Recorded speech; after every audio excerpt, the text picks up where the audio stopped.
You're listening to ESL Podcasts English Cafe, number 30.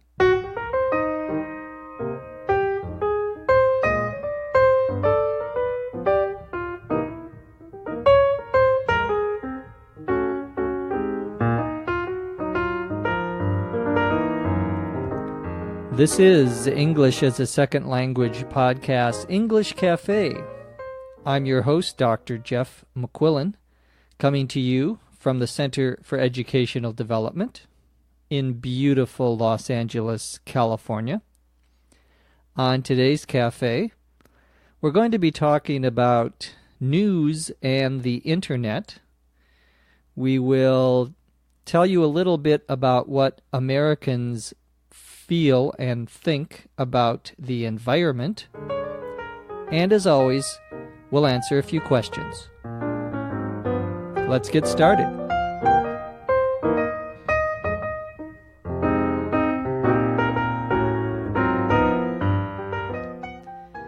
Every few weeks or so, I get an email from someone who wants to know what the audio index is on our ESLpod.com page. When you go and look at each podcast, or if you are listening and reading the script on an iPod, you can see that there's an audio index. And an index, I-N-D-E-X, is a listing of something. And here it's a list of the times when different parts of the podcast begin. So you may see slow dialogue, 40 seconds. That means that 40 seconds into the podcast, or after 40 seconds, you will hear the slow dialogue.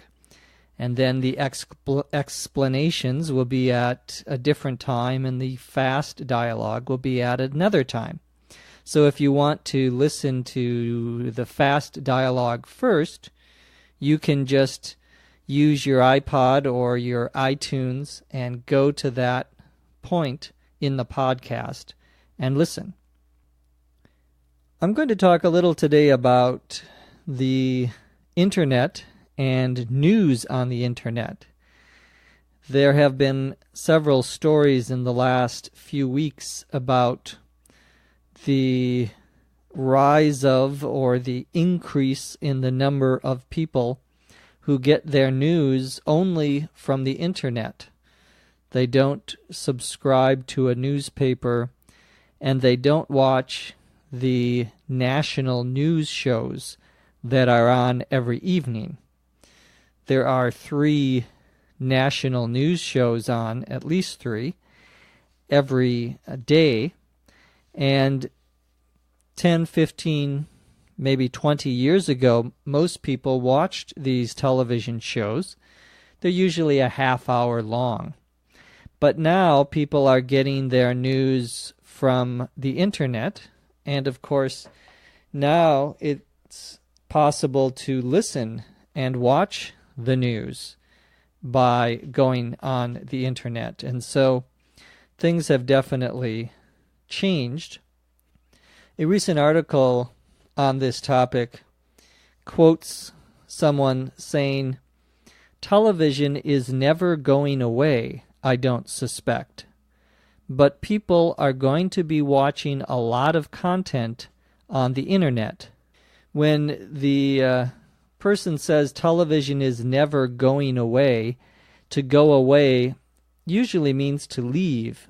But here the idea is that television will die, or television will no longer be popular. And that's what he means by television is never going away. He also uses an expression here which is very common, I don't suspect. I don't suspect means that this is my opinion. Usually when you express something negative, for example, it's not going to rain, I don't suspect.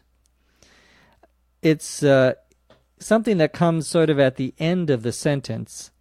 It's not a double negative. It's simply expressing your opinion. So you could also say, the Los Angeles Dodgers baseball team will not win the World Series this year. I don't suspect. Means, again, I don't think that they will win the World Series. The World Series, of course, is the national championship in baseball in the United States. Another expression that is used here in this article is the word content. And when you read about the internet, and especially the new internet services such as podcasts and blogs, a blog, B-L-O-G, of course, is short for weblog, but instead of saying weblog, we say a blog. And that's usually someone's opinion that they put up on their website every day or every week. Well, all this is considered content, C-O-N-T-E-N-T, content, meaning the actual thing that you're listening to or watching. That's the content. So on the podcast, for example, ESL podcast, the content are the stories, my talking about the stories, English Cafe, and so forth. All this is considered content. Well, many people who are what we call high-powered users of the internet, high-powered, H-I-G-H apostrophe P-O-W-E-R-E-D. To be high-powered means that you are someone who does something a lot, someone who is an expert. We'll sometimes use this for people who have a lot of money. He's a high-powered lawyer, or she's a high-powered doctor. Means they're very, usually rich, but also they're very powerful, very influential, perhaps. And many of these high-powered users get their news from the internet. Now, I subscribe to 2 newspapers. I get one newspaper every day, and a national newspaper. And I have the local Los Angeles newspaper called the Los Angeles Times. I get that on Sundays. And I get the National Wall Street Journal on Monday through Saturday. And so I like to read the newspaper, but I also get my own news online, looking at different websites. One of the reasons that people use the internet, at least in the United States, to get their news is because some people believe that the national newspapers and national news programs, television programs, sometimes dumb down the news. To dumb, D-U-M-B, down, D-O-W, 2 words. To dumb down something means to make it simple, but you make it so simple that you leave out, you don't include some important information or some important details. We often see that word used in describing, for example, what teachers are teaching in schools. Some people complain that they are dumbing down the curriculum, the information that they give students, what they are teaching. And to dumb down as a verb here means to simplify, but to simplify and also to make it too simple. That's dumbing down. Well, some people think the national news shows dumb down the news, and so the internet, they think, may be a better source of information. I'm not sure if that's true, but certainly there is a lot of information you can find on the web. I sometimes get emails from people asking me what the opinion of Americans is on some topic. They'll often ask me, what do Americans think about George Bush? Or what do Americans really think about the situation in the Middle East? And so forth. And these are very common questions that I get. It's difficult for me to answer these questions because everyone has their own opinion, and so it's sometimes difficult to say what the general opinion is.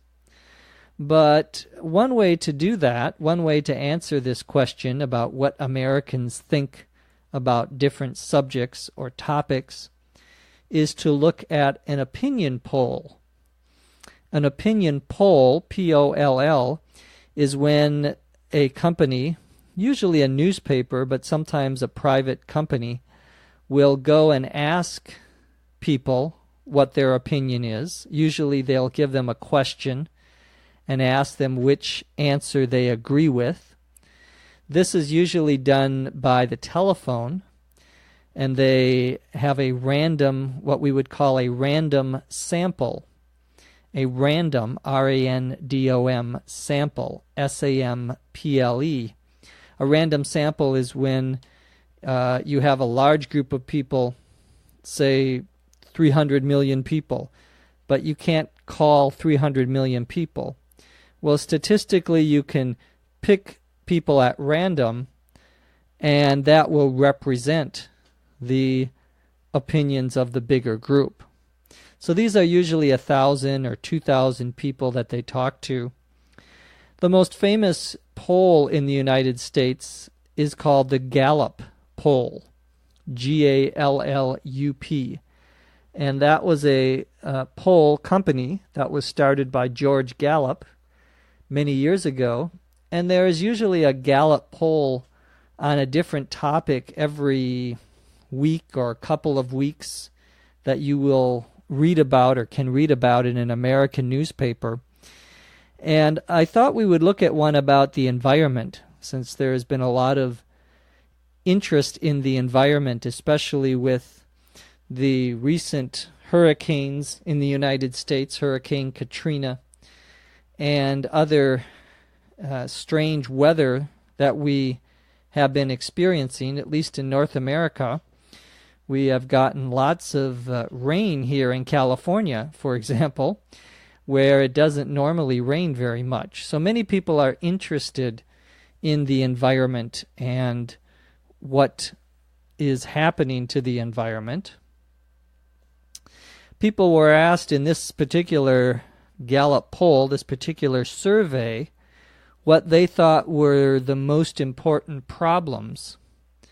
And the three most important problems that they mentioned were water pollution, that is, pollution of the drinking water. Pollution is, of course, when something it's sort of like when something gets dirty, but it usually means that something that was clean, like the water, is now dirty. We would say it's polluted, and that could be polluted from chemicals.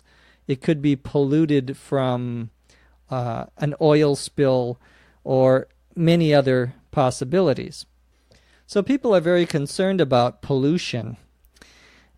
In the United States, there is a Green Party, and many of you may know the green, like the color Green Party, is a political party that is concerned about the environment. That's one of their most important issues, one of their most important positions.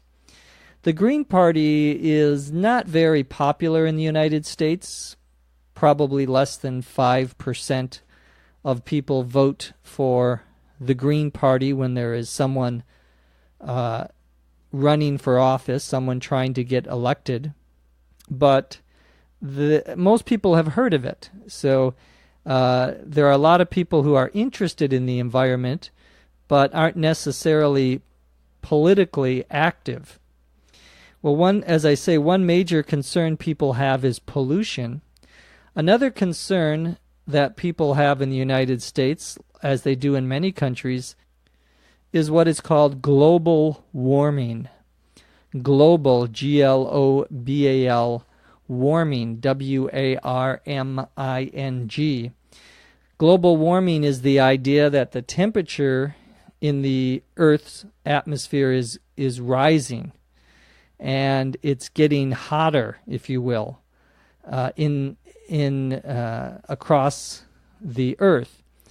And there's been a lot of talk about what people should do about this problem.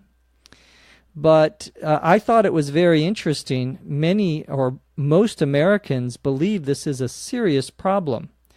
When they were asked about this, they said that the problem of global warming is very serious and that it is something that we need to do more about. High percentage, 60-70% of the people said that. Of course, the federal government, doesn't necessarily always agree with the majority of the people, at least on every specific issue. So it's not always a good idea to look at the position of the government or the president and think that's the position of the majority of Americans. Often that is not the case. In fact, most people think that the government should be doing more to stop global warming. 68% in one recent survey said that the federal government, the national government, should be doing more. So Americans are concerned about the environment. Again, that doesn't always mean that they do something about it. It's very popular, for example, for Americans to recycle.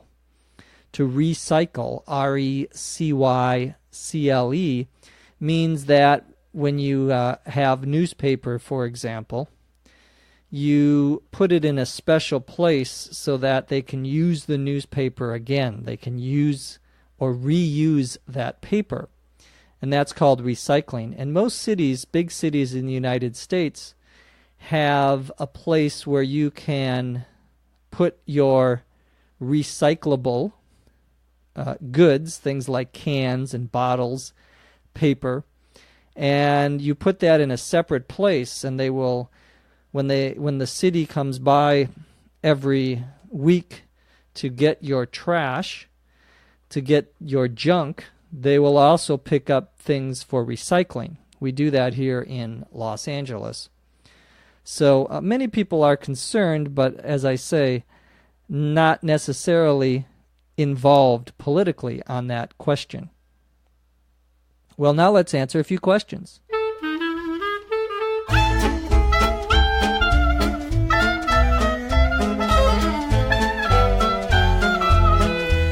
I have a question from Kai, K-A-I, from Germany.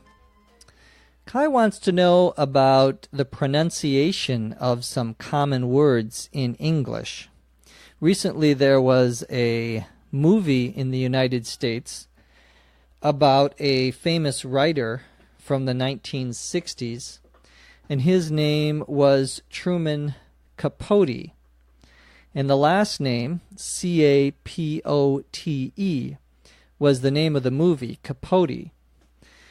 And Kai's question was, why isn't this pronounced capote? In other words, why do we pronounce the final E?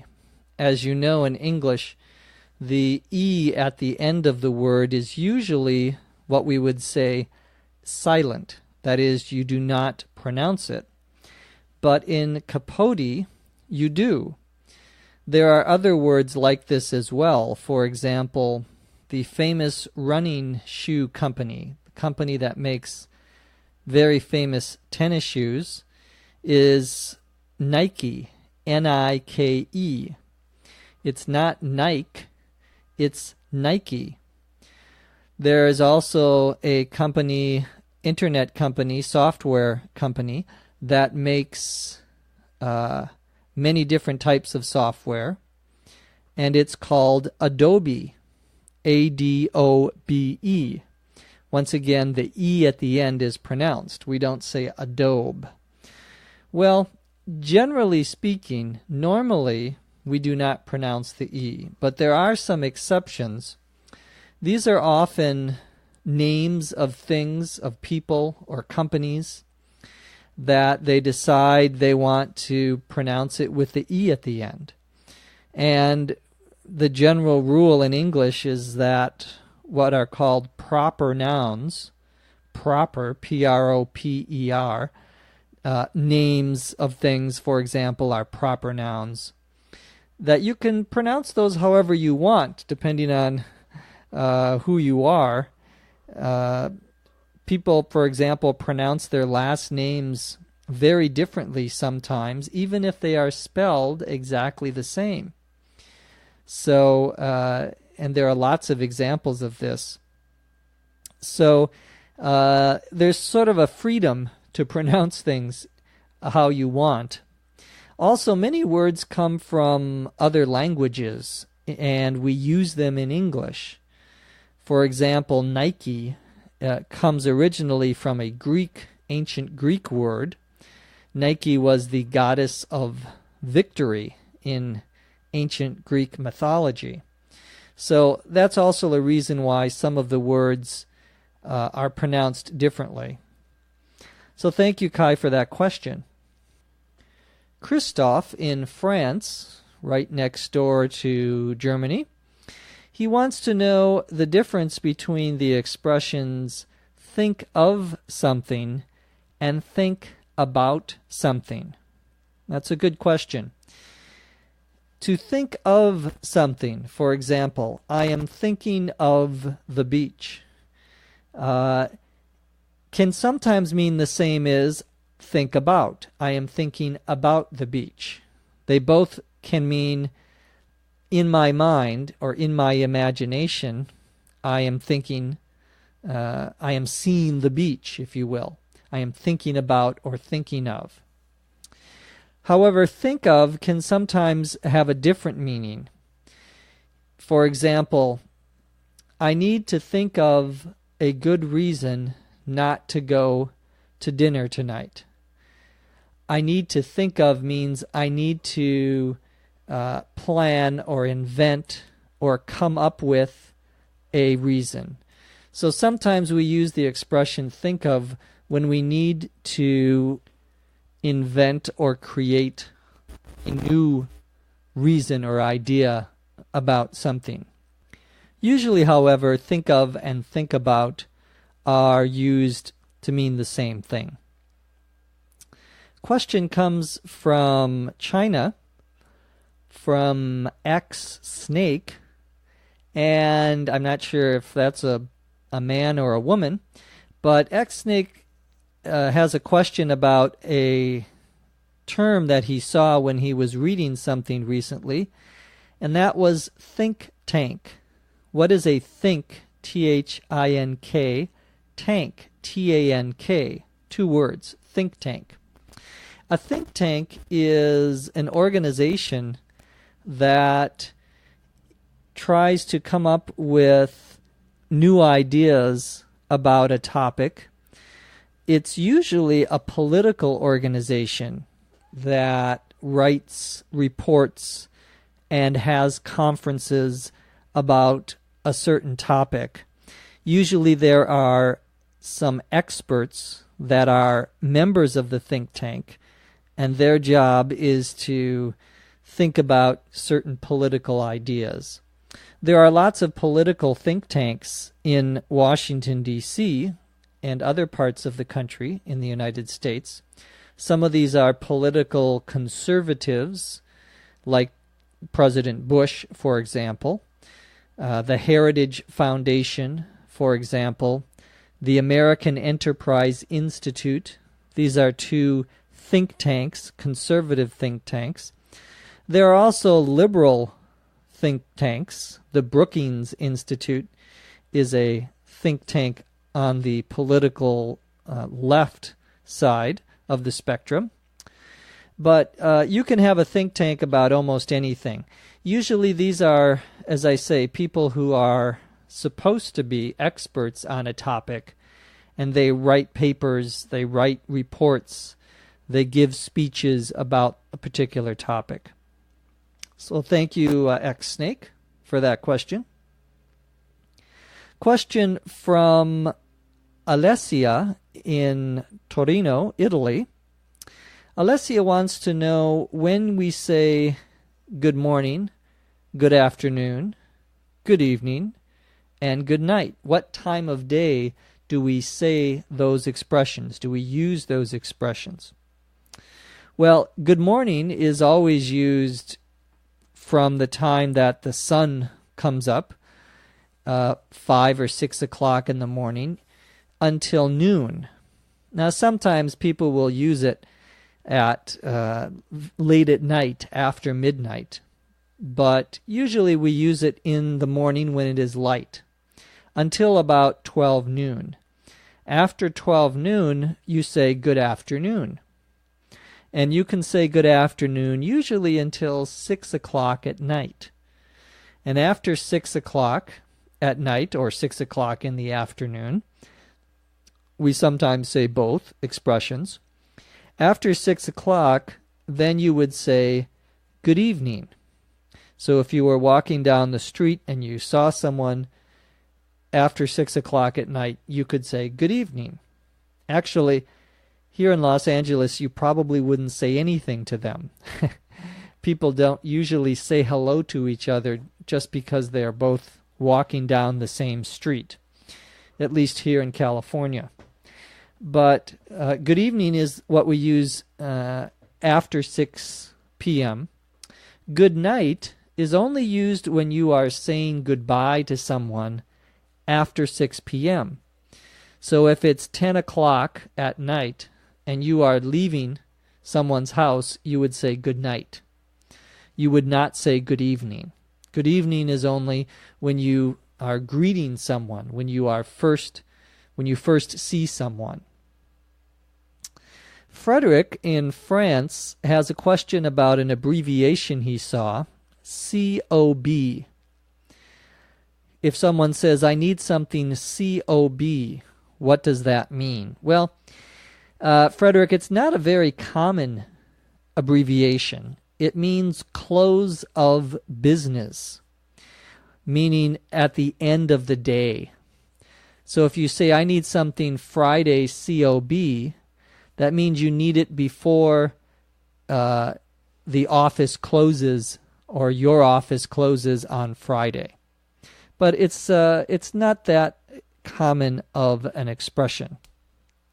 If you have something you don't understand or want to get more information about in English, a question about something perhaps you heard or read, email us at eslpod@eslpod.com, and we'll try to answer your question here on the English Cafe.